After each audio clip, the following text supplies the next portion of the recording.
Caso de criptococose em escola pública de Monte Verde. 3 crianças infectadas pela doença.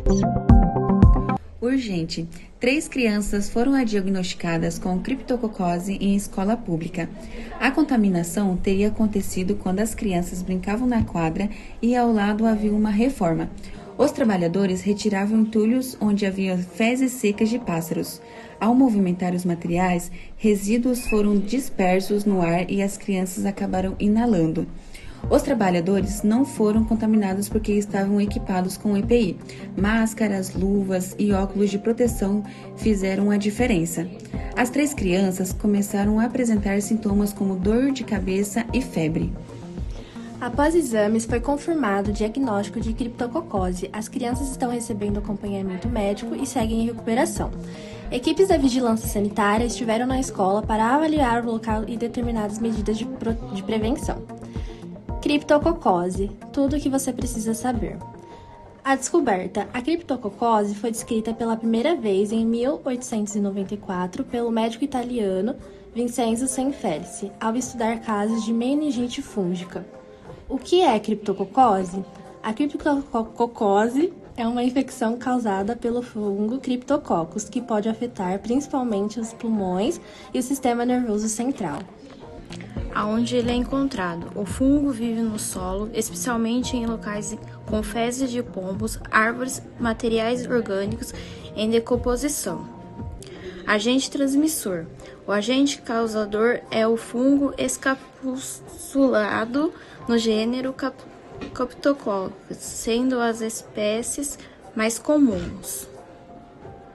E como acontece a transmissão? A infecção ocorre pela inalação de partículas contendo fungo presente no ar. Não há transmissão de pessoas para pessoas. Quem tem mais o risco? Pessoas com sistema imunológico enfraquecido, como portadores de HIV, AIDS, transplantados, pacientes em uso de corticoides ou imunopressores. Têm maior risco de desenvolver a doença. Diagnóstico. O diagnóstico é feito por exame de licor, exemplo, punção lombar, tinta da China, visualização do fungo encapsulado, cultura, teste de antígeno, criptococócico, sangue ou licor. As formas da doença: primeira, pulmonar, afeta os pulmões e pode ser assintomática ou causar tosse, febre e falta de ar. Segunda, meningoencefálica, afeta o sistema nervoso central e é a forma mais grave. Os sintomas da doença são dor de cabeça, febre, náuseas e vômitos, rigidez de nuca, confusão mental, sonolência, alterações visuais, tosse e falta de ar. O tratamento é feito com medicamentos antifúngicos e deve ser acompanhado por um médico. As fases do tratamento: primeira fase, indução, duração 2 semanas, anfotericina B e flucitosina. Segunda, consolidação, 8 semanas, fluconazol. E a manutenção de 6 a 12 meses, fluconazol, principalmente em pacientes com HIV. Vocês já devem ter perguntado como é feito o remanejamento dos pombos. Bom, vamos lá que eu vou explicar. O remanejamento de pombos deve ser feito de forma ética, sanitária e dentro das normas ambientais. Os pombos urbanos, Columbia livia, fazem parte da fauna sinantrópica, então o manejo deve priorizar o controle ambiental e não extermínio indiscriminado. O objetivo é tornar o ambiente inabitável para os pombos, fazendo com que eles migrem naturalmente para outros locais menos sensíveis. O princípio é prevenir, manejar e monitorar, remover atrativos, impedir pouso e nidificação, monitorar e manter estratégias. A primeira medida é eliminar fontes de alimento. Não alimentar os pombos, guardar o lixo em recipientes fechados, evitar restos de comida em áreas abertas, não deixar ração de animais exposta. Esta é a etapa mais importante. Sem alimento, não há produção de filhotes e o local deixa de ser atrativo. A segunda medida é o remanejamento passivo, que é o mais recomendado. Tornar o ambiente inabitável para que os pombos migrem naturalmente. usando redes de proteção, espículas antipouso, fios tensionados, fechamento de frestas, telas em caixas d'água e forros. Isso impede pouso, nidificação e reprodução. A terceira medida é a remoção de ninhos. A remoção deve ser cuidadosa e periódica. Importante, utilizar EPIs, máscaras, luvas, óculos, roupas de proteção. As fezes podem conter fungos causadores da criptococose. O procedimento deve ser feito desta maneira: umedecer as fezes antes da limpeza para evitar poeira contaminada, remover ninhos vazios, desinfetar o local e descartar resíduos corretamente. A quarta medida é o uso de técnicas de dispersão. Funcionam melhor junto com barreiras físicas, como refletores visuais, fitas holográficas, sons repelentes e laser controlado. A quinta medida é o controle reprodutivo. Em projetos de longo prazo, algumas cidades utilizam substituição de ovos, ração anticoncepcional autorizada e manejo populacional supervisionado. Isso precisa de autorização ambiental e acompanhamento técnico. A sexta medida é a contratação de uma empresa especializada. Após casos de criptococose, o ideal é contratar uma empresa de manejo de fauna urbana, controle sanitário especializado e apoio da vigilância sanitária ou zoonoses. Essas equipes podem fazer laudo técnico, executar descontaminação, instalar sistemas antipombos e monitorar reinfestação. O que não deve ser feito de maneira alguma: usar veneno, captura sem autorização, matar as aves e praticar maus tratos. Essas práticas são ilegais, antiéticas e ineficazes. Pode causar desequilíbrio ambiental e problemas de saúde pública. Sugestão de parceria institucional: Vigilância Sanitária, Secretaria Municipal da Saúde, Centro de Controle de Zoonoses, universidades e instituições de ensino, Defesa Civil Ambiental. A escola também pode solicitar apoio de órgãos e instituições para um manejo seguro, ético e eficaz. Cuidar do ambiente é cuidar da saúde de todos. Prevenção hoje, ambiente saudável sempre. Plano de ação 1. Essa ação será a curto prazo. O objetivo é informar, orientar e envolver os pais e responsáveis sobre a criptococose, os seus sintomas, prevenção e cuidados. A ação principal será uma reunião com os pais para explicar o caso, informar sobre a doença e cuidados com as crianças que possam ter alguns sintomas relacionados. Essa reunião será realizada em um ginásio ao lado da escola, para não correr riscos de novas contaminações.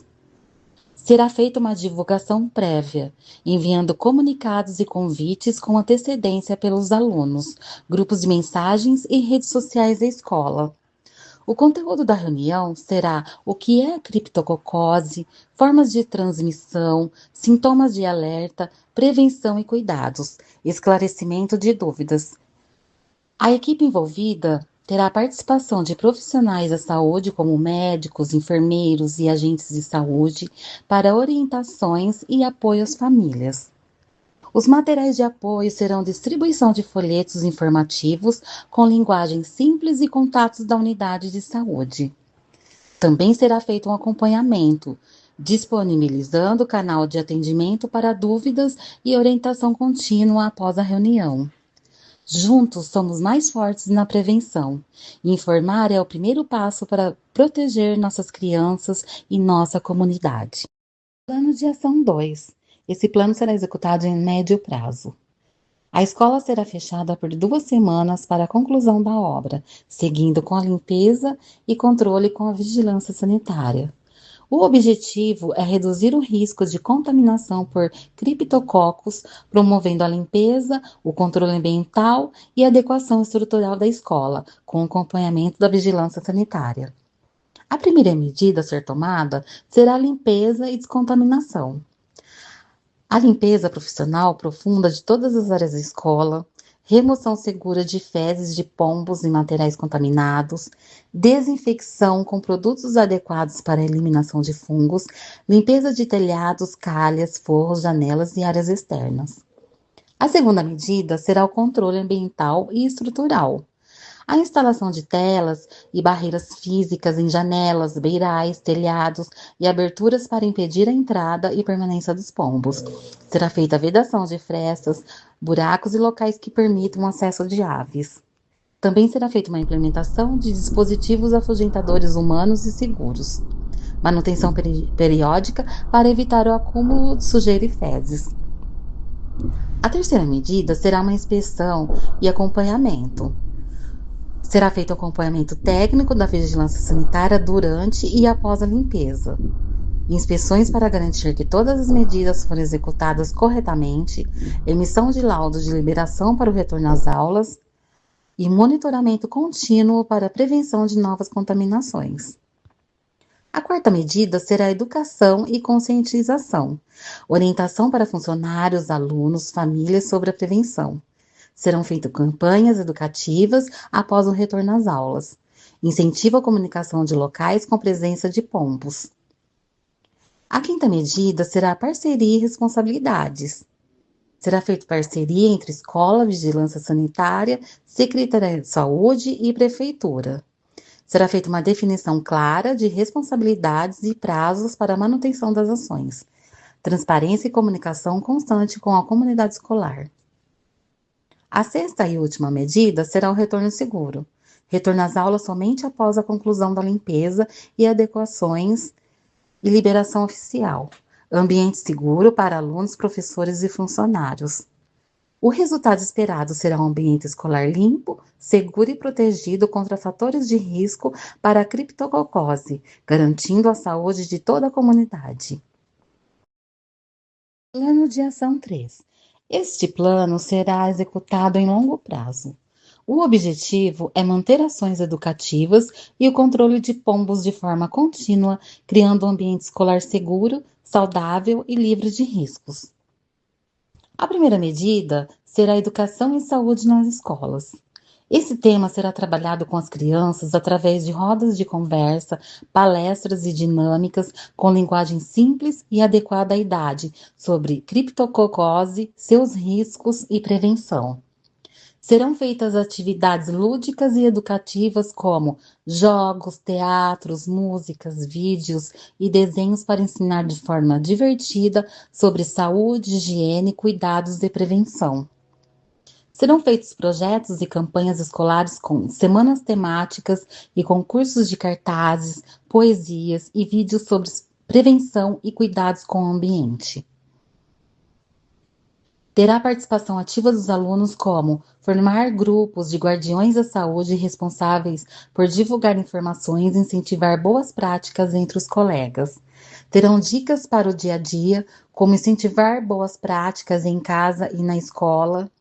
E os temas importantes para abordar serão o que é a criptococose, como acontece, quais os sintomas que merecem atenção, higiene pessoal e cuidados diários, por que os pombos podem transmitir a doença, como cuidar do ambiente e da nossa escola, a importância de avisar um adulto se não estiver bem, conversar sempre sobre saúde e bem-estar.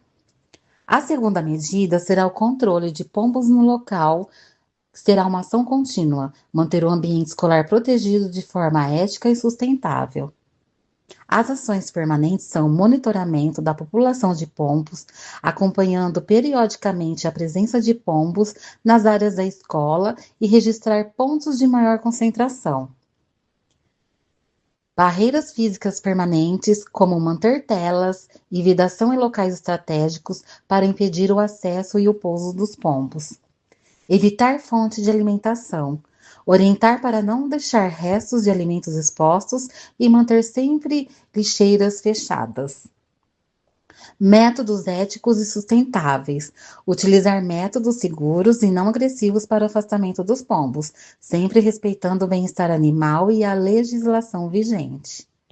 Parceria contínua. Trabalhar em conjunto com a vigilância sanitária e órgãos competentes para a orientação, avaliação e o apoio técnico sempre que necessário.